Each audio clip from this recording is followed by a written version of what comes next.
If you're tired of guessing how to get booked out, I've got something for you.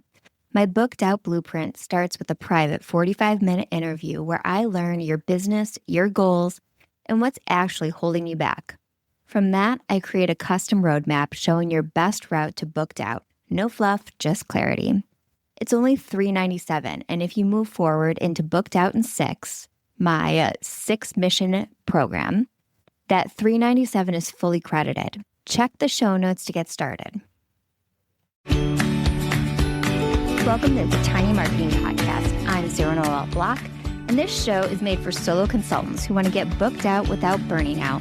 If you've ever thought, I just want this to feel easier, you're not alone. Around here, we focus on simple, sustainable growth that actually fits into your life so growth feels doable instead of overwhelming. Hello, and welcome to Tiny Marketing. Thank you so much for joining us this week.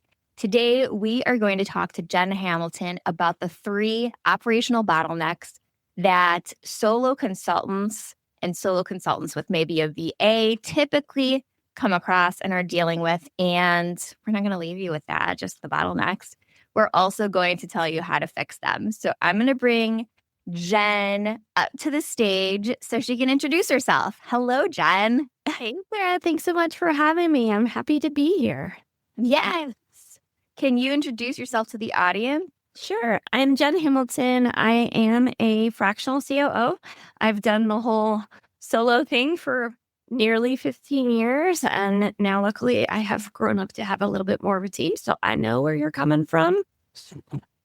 And I often go into small businesses, kind of like flipping the business as you would in a house. What can we do to help make what's not working actually start working? So we're going to talk about some of those things I've seen many times around their bottlenecks today. I love that. Before we hit record, you were telling me that 99% of your clients are solo businesses or solo businesses with an assistant.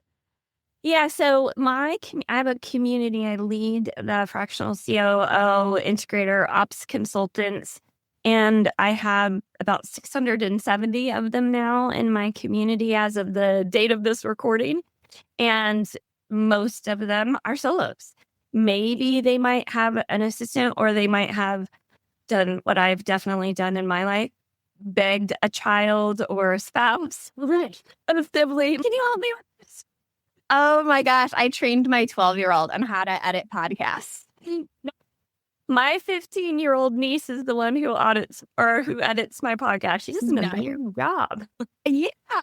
I recorded it on Loom, I think it was. No, I recorded training him on Descript, and now I use that training for my clients who want to launch their own podcast, because if I can explain it to a 12-year-old, I can explain it to you. Yes.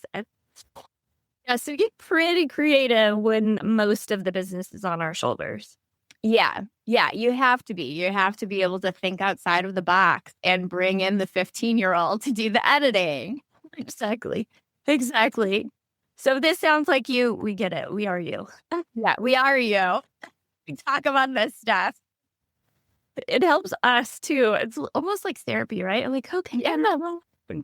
Yes, it really is. And every time I host a new guest on my show, I'm like, this is brilliant. And they become my go-to referral. Well, that's a high standard. So I'll do my best to make it impact today, because that's our goal. Yeah. So let's get into it. What would you say is the number one bottleneck that soloists are dealing with? The number one, I would say, is overwhelm. So what does that look like in a common experience? Busy all day, and then little time to think and constant reacting, right? Not being proactive, but feeling like everything is coming at you. It's just so much, right? Yes. We were just talking about that before we hit record. Both of us were like, I'm slammed. Yes. So how do we fix it? How do we make it so we don't feel so slammed all the time? Well, we're going to talk about one action so that it feels doable with each of these 3. And so this first action is to schedule a weekly CEO hour. You are the CEO. You're also doing everything else, right? But you need that time to be that visionary, which is creating that vision.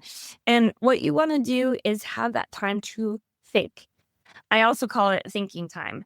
And if you can't do an hour in one phase, I encourage 30 minutes. This is what worked better into my schedule, at least taking 30-minute times to just think.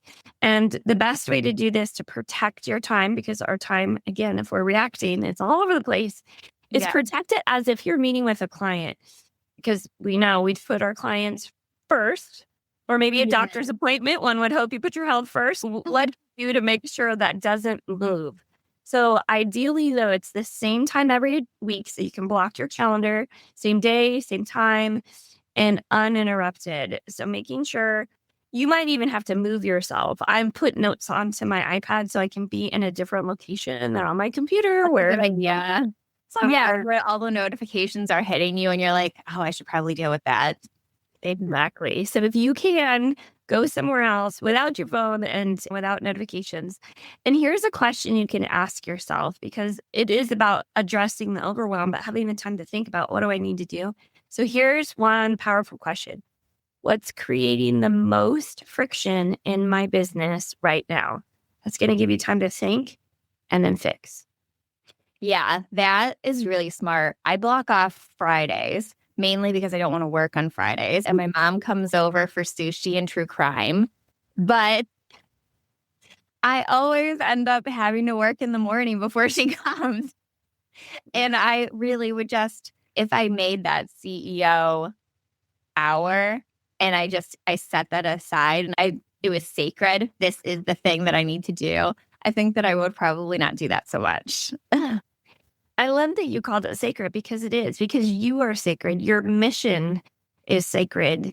Your ability to impact others is a sacred work that we're doing. And yet, are we giving us that sacred time to do it even better? And that's what this is. Yeah, that's a great action point to have. Okay. What is number 2? Number 2. Can bleed from this. What you might see as part of what's that friction is that you lack direction. So what is that common experience that people might experience? You're working hard without a clear plan or consistent results.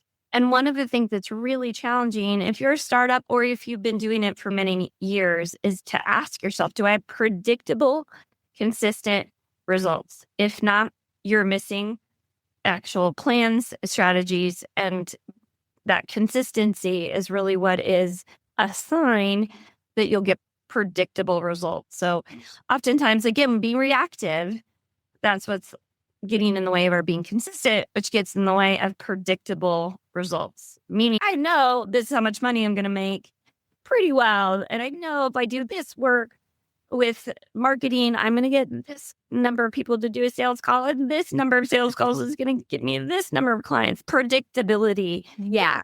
Confidence. You're speaking my language. That's what my entire program is about, is like building systems that give you predictable revenue. Exactly. There's no worse feeling than that feast or famine, where you're either too busy to do the work to keep your sales pipeline full, or you're broke and you're like, oh shit, what now? Worst feeling. Yeah. I see that a ton. And I've mentored and guided solo consultants, coaches, fractionals for probably 8 or 9 years now. And peer mentoring, right? Me being mentored by them as well. And part of what I've learned from them and what I passed on to them is that the reason we have those big giant ebbs and flows, which come like crashing waves, is because we stop doing the work that you and the system that you put in place, which is you have to consistently be doing business development, even when you have a full client load. What happens every time is big giant dips if you're not constantly putting your foot on the gas of even just a little bit. But having your consistent system makes it a lot easier to do that while you're serving clients. Yeah, I've experienced that myself, where I will get busy running the thing and then I'm like, well, what now? I feel like I'm in a stuck place, and I turn on my own systems that I teach, and it instantly changes everything. I'm like, why? Why do I do this to myself? And I know it works. Yes, exactly. You're not alone. There's that whole thing of like the coddler's kids have no shoes. It's so easy for us to see it for others, but to turn that mirror and do it for ourselves, it's challenging. So is there an easier way to be able to make sure that you're keeping up with your systems? Good question. So I think that the easiest way, and actually, how about this? I make it a teaser because I added one bonus, a way of that we can, one bonus challenge that gets us into bottleneck and one bonus way. So I will make sure I go through this quickly. I'll get to that because there is one quick and not always easy way to be able to do that. So I'll leave you on that cliffhanger, but I want to make sure I get to the action around that lack of direction. Is that okay? Yeah, do it. All right. So that one action is to maybe in your thinking time, right? Define one 90-minute business goal. Or 90 days, excuse me. 90 minutes would be great. We wish that. 90 days. What in the next 90 days is my goal? So complete this sentence maybe in your thinking time. If the next 90 days went well, what's one result that would matter most? So again, we're looking at outcomes. I like to think of COOs as chief outcomes officers. We change operations into outcomes. And so being able to be focused on what matters most is where your goals should be coming. I think a lot of times we do goals that we should be doing instead of what matters most. Yeah. And then do a quick check on that goal. Is it clear? Is it measurable? And would it achieve this way of relief if you're stuck, or momentum if you feel like I'm not getting where I want to go? So being able to put it in those parameters. And remember, one clear target is way more powerful than multiple vague ones. You're going to have, this is what I do. And then when you start to drift and have those shiny objects, you're like, nope, this is it. One thing I do. Hold on. This makes me think of EOS. You said integrator earlier too. Do you work with EOS a lot? Yeah, definitely done. I can sit in the fractional integrator seat. I've done that many times. I mentor integrators as well. I am a big fan of EOS. I've been trained in it and have the experience with it. And I work with, why I like to say COOs is because there's more than what is in EOS, but it's an incredible system and it's an incredible baseline. I feel there's even more that a small business needs to focus on beyond just the team, which EOS is so great at. It's also really focused on and talk about what matters most. What is your client experience?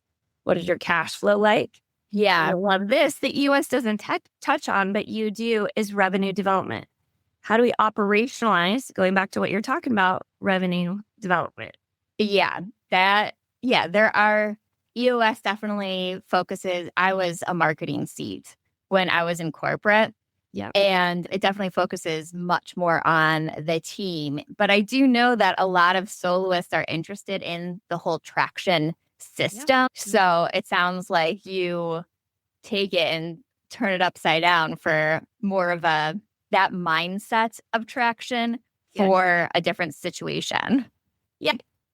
Love it. It's very powerful. E-Myth is very powerful. Scaling up all of the systems to be, again, like we say, a system helps create that predictability. Mm-hmm. Using something consistently like a system makes it easier to be consistent. And it's about doing what is comprehensive. So I really look at making sure all areas of the business are strong, not just the team leadership and vision side of it. To me, EOS is fantastic around culture. And what I also look at is the money side of it. The client money. For a second, I was like, the money. Let's get the money. Yeah. For this business as well. That matters the most. Otherwise, you do not have a business. Exactly. All right. Should we get into that third bottleneck? Yes. I think you're going to love it, right? This isn't even that bonus, but this is broken or missing systems. I swear we didn't talk before that we were going to talk so much about systems before we got to. No, we didn't have that on our list, but here we are. So we've been talking about systems, but what is the sign that you're missing systems or that they're broken? One of the biggest signs, and this is extremely common with solos, is everything lives in your head and nothing feels repeatable. You're just making it up. Oh, now I already know what I'm going to pair this episode with, because I had someone else do an episode on like how to build systems for when you're about to bring on a team member. This will pair so nicely with that one. Absolutely. Because the first action, even if you're not going to bring in someone, and I started doing this for myself, is document. I know you're ever like, document one repeatable process. And one of the things that I think I've done for myself that's made me consistent, made me faster, it takes a little bit of time at first, is being very clear on what did I do last time. That when we do things once a month, one of the things, for example, a really perfect example, I've used Stripe for years to be able to send invoices, especially for retainer type work. It makes it easier. You can make changes. You have the credit card in there. It's all the good things. Every freaking time I try to make a new invoice for a specific client, I was like, how do I use this thing again? Yeah. It's not something I do every day. And so I finally got sick of me spending so much time trying to figure out the system and started to record. This is exactly how I do it, because I was just irritated. And then I couldn't even pass it on to somebody else, even if I wanted to, is that I couldn't even do it. So for me, that was really a perfect example of how am I getting in my way of not having something repeatable. And so when you look at one process, like we're talking about that action, taking it a little bit farther, what might be a way that you follow up? You want to make sure you follow up with a lead, document that process so that it's consistent, because we often drop people through our cracks because of not having follow-ups. If that's one of the areas where you're super weak, maybe look at a process that you can repeat every time. Promise your revenue will go up if you follow up.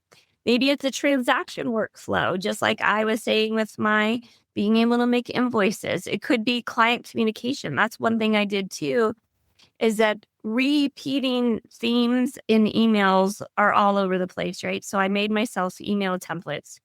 And first I would just be like, okay, I don't want to have to go back and search my send. What did I say last time to someone that has a similar question? Or maybe it's an introduction from a networking thing or whatever. So I started making Gen email templates. And now that I have an executive assistant, she knows how to respond without even, she knows this is the type of email, this is the type of response. Yeah. One little bonus, you nice. talk about Loom. Oh, sorry, go ahead. Oh, I was just saying, being able to create templates and auto responses in Google is so nice. Yes. Oh, absolutely. Yeah, they make it easier. That's the thing, more and more these days, things are being automated and you can push a button and it's even reminding you how to do it. And I would say when you're writing or recording it, I love recording on Loom. If you were talking about Loom too, I love recording and speaking out loud. What am I doing? And then I've got I think I had to pay $5 extra a month to get the AI version of Loom. And once it's done recording, you can push a button and it will make an SOP, right? So you now have the recording. That's nice. And it has it written out with timestamp of where in the recording and pictures of what you clicked on within seconds. So I know that Loom does that. I found that out the other day and I was like totally geeking out. Yeah, that's cool. All right, you ready for my bonus? Yes.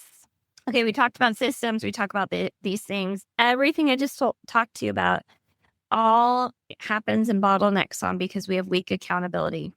And this is the biggest one for us as solos, right? We are our own worst boss. No one is telling us and keeping us accountable. So whether you're not being consistent, whether you're not taking the time to think, whether you're doing things over and over again that you could have just made a process, part of the biggest thing is that we have weak accountability. So one of the good things you could do is have an accountability partner. That's always great. Part of why I have a peer community is we can help hold each other accountable. But one first action you can take that doesn't rely on another person is have one weekly metric, the key number that you personally check. I just actually put Monday, Tuesday, Wednesday on a piece of paper, and I just do hash marks every time I do that key metric. It might be new conversations started. It might be those follow-ups completed or appointments set. Whatever is that one metric that you know, if I just keep doing this, I'm going to move things forward. And it can change, right? You look at the 90-day, what's the most important thing? You might have one metric related to that. Yeah. So figure out what your one metric is and where you will track it. And it's right here next to me as my little hashtags on my big giant Post-it, because I started with one metric and I realized there were a couple others that move the needle. And when I do those things, my business works. And when I don't, it doesn't. That is smart. I was doing it was a month ago. I had a workshop on building repeatable revenue and the little systems that you can build in. It's just money math. If you need to close 5 clients over the next 2 months, how many warm conversations do you need to have a month? Just put it on a Post-it. Keep track of it. And it's just an easy thing that you can do. We don't need a fancy spreadsheet. We don't need a fancy metric tracking system. Dashboard. Right. Because that will get you bottlenecked and stuck figuring out, what do I need to do? A Post-it. And it's right there. So you're visible and you're constantly looking at, okay, so today I need to do 2 outreaches to hit my goal. Yes, exactly. So Sarah, hopefully we can all loosen up those bottlenecks a little bit and take these few powerful but simple actions to move us forward. Yes. So before we go, can you tell everybody how they can work with you and where to find you online? Yeah, no problem. So one of the ways, again, I work with a lot of fractional CEOs. So if you are one and you're listening, or you know you need some help with this and you would like to get access to a fractional COO to flip your business and be productive, what I would say is go to my website. It's hamiltonceos.com. And I know we'll put it in the show notes. I have a couple little ways that you can actually start getting some help with this for free. Once a month, we meet in a peer roundtable. So as I shared with you, I love mentoring and learning from others. So we do a monthly roundtable where we are addressing some operational challenge that we can hear from others that are like us. What did you do to fix it? And we get to also share with them and contribute to each other. So that's a fun way to do it. I did, in preparation for this, I actually made it's actually probably a little bit bigger, but I took all of these ideas that we talked about and I put it into a document, which I'm more than happy to share. So if you're listening and you're like, you went too fast, Jen, or what was that one thing I need to do? Go up and email me and just say, I was on Sarah's podcast and I would love the 3 bottleneck fixers, and I will send that to you. I will put her email in the show notes so it's easy to contact her. Thank you so much for joining me today. You are so welcome. Thanks for having me. If this episode made things feel a little more doable, I'd love to help you take the next step with the Booked Out Blueprint. It's a practical, low-pressure session to clarify your offers, your marketing, and what actually moves the needle. You can book yours through the link in the show notes. You don't have to figure it out alone.